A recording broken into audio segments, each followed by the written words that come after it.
What up, Doe One Pride? My name is Antony Fitzpatrick. I am the Brit with grit, and this is Lions Nation Unite, the forum created by Detroit Lions legend Herman to bring together a wide variety of Detroit Lions content creators into one arena to discuss all things Lions with you, the fans. If you could do me a favor and like and subscribe this video, we're trying really hard to grow the channel at the minute. You'll see a lot of us on here creating content who were not before, and your support in this endeavor is vastly appreciated. So, why am I here with you today? We are here to discuss the Detroit Lions defensive end situation in regards to the room right now.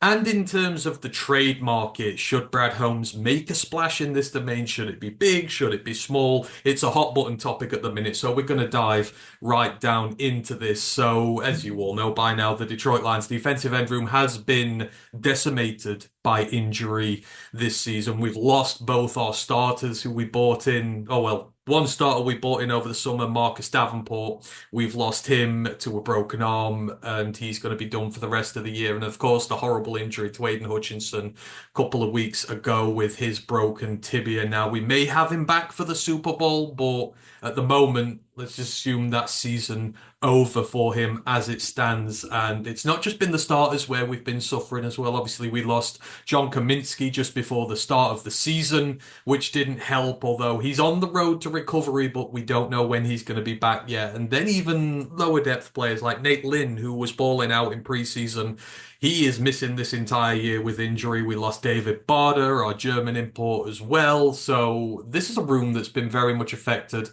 And right now, we're down to Josh Pascal, who is missing practice this week through illness. We've got guys like Levi Onwuzurike and Mekhi Wingo coming out onto the edge to provide depth there. But then you've got James Houston, who's not seen the field much so far. Then you're getting down into the Pat O'Connors and the Isaac Ukwus of the world, who've not really had that much of a chance to shine for us just yet. And it's led to a lot of chatter around that we need to do something to rectify this, and the way to do it is the upcoming trade deadline, which is in a few weeks now.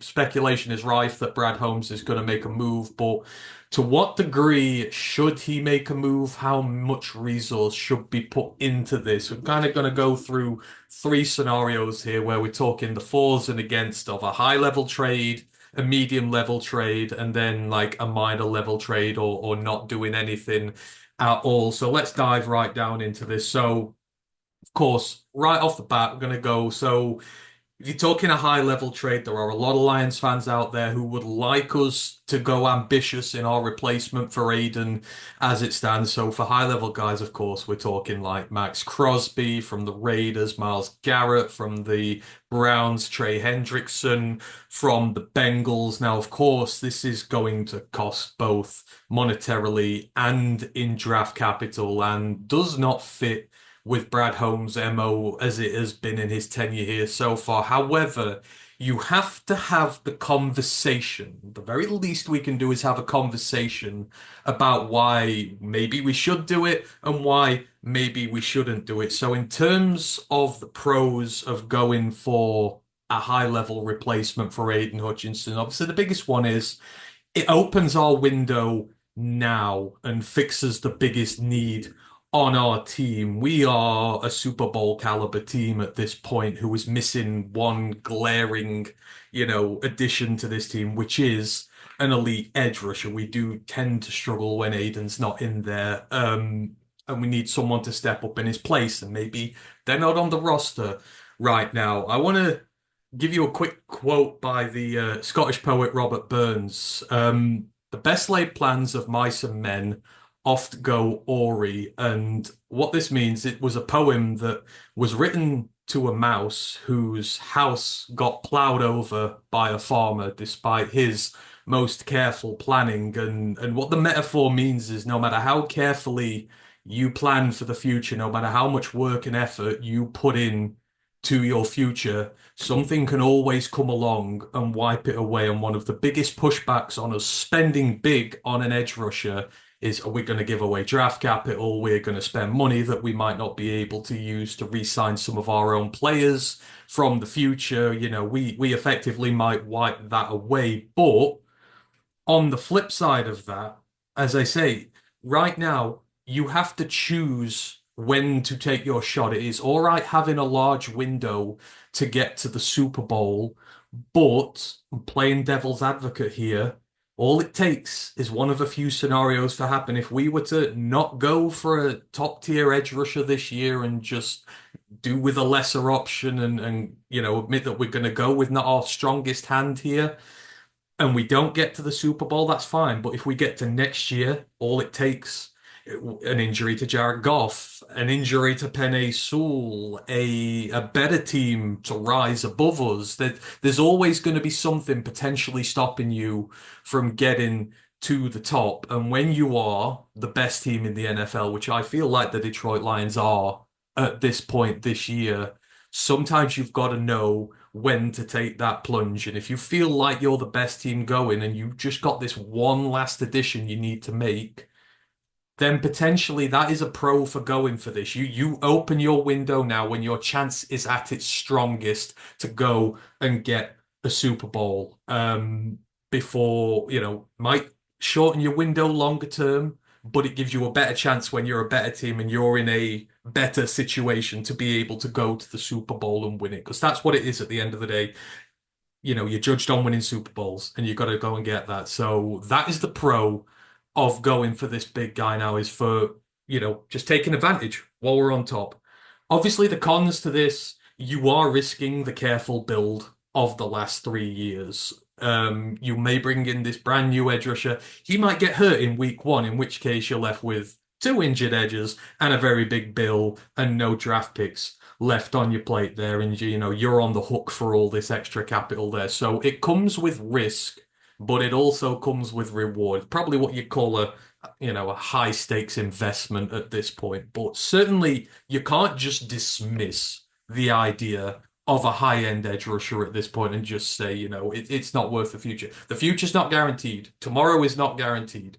You might get to next year and something else might come up, and you can't just keep kicking the can down the road saying, well, maybe next year. You've got to know when to strike when the iron's hot. So, two sides to doing the high end move there. If, however, that's not something to do, then we look down at maybe the medium level type the trades that we'll be able to get here. You're talking about the likes of maybe Carl Granderson from the New Orleans Saints, Azeez Ojulari from the New York Giants, or Za'Darius Smith is one of the big names out there from the Cleveland Browns. And these guys, they are cheaper in terms of money and assets given up.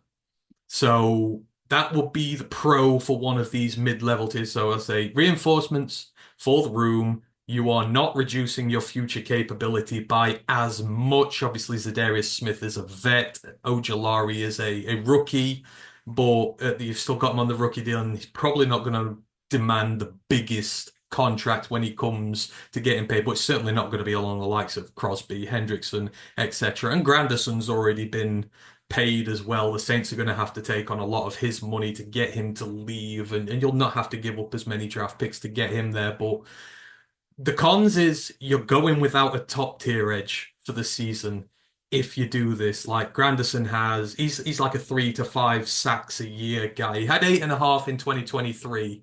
He's got three so far this year. Azeez Ojulari's got 4 sacks. But three in his last 2 games, so he's hot, hitting form at the right time. So maybe you can get this guy and you'll be able to get more than this mid-tier guy.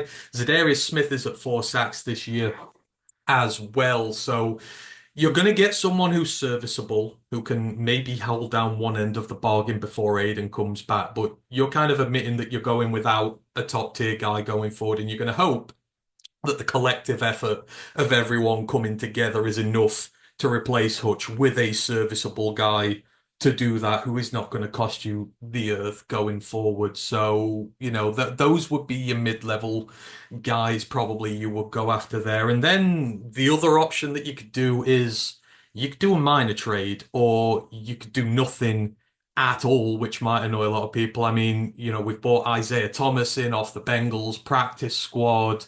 Maybe we just see a couple of those moves where we see some guys looking for an opportunity who fit our profile, and maybe we see if they can come in and take advantage of the holes on our roster here, or you just don't really do anything at all. Now, obviously, the pro of doing this is you are sticking the course with the draft build. You're protecting potential cap rollover for next year because we've got some good cap. And more importantly, you're protecting all your draft picks. And you're just going to say, look, we're in a bit of a hole here.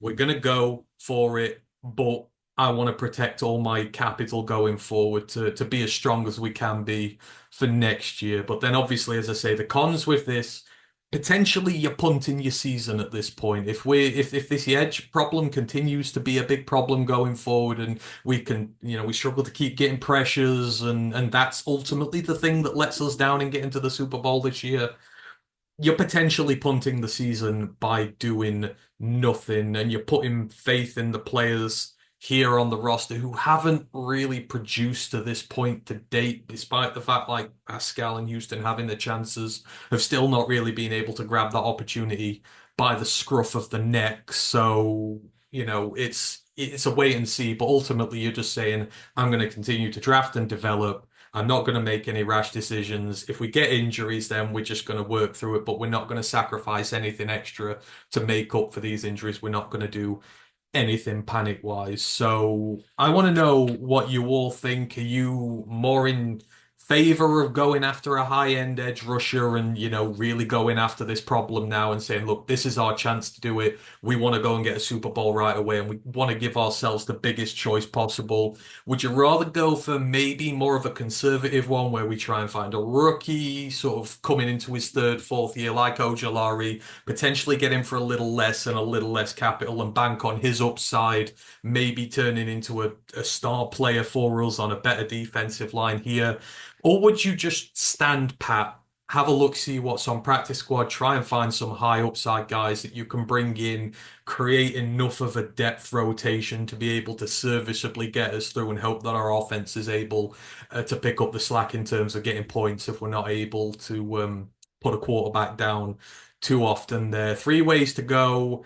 Who knows which way Brad's going to go? This is a different point of this build now. To this point, he's not been aggressive, but we've been building a team from scratch and you've not needed to be. This is the first pressure point for is he feeling that he wants to go for it now, or does he want to just try and keep the window open as long as possible and hope one year we stumble upon the right formula? As I say, let us know what you think in the comments below. I'll get in there, we'll have a chat about it and we'll see where we're at. But it's a hot button topic at the moment, and it's going to be interesting to see what happens. The deadline's just a few weeks away, and we wait with bated breath to see what Brad does. And that's everything I've got for today. So thank you ever so much for watching along. Again, if you could like and subscribe to Lions Nation Unite, we would really appreciate that, helping the channel to grow as quickly as possible. And then if you want to find a little bit more about me, the Brit with Grit, I am part of Roar of the Lions UK. We're one of the contributors to Lions Nation Unite. We are the Brits from across the pond who love to talk Lions ball.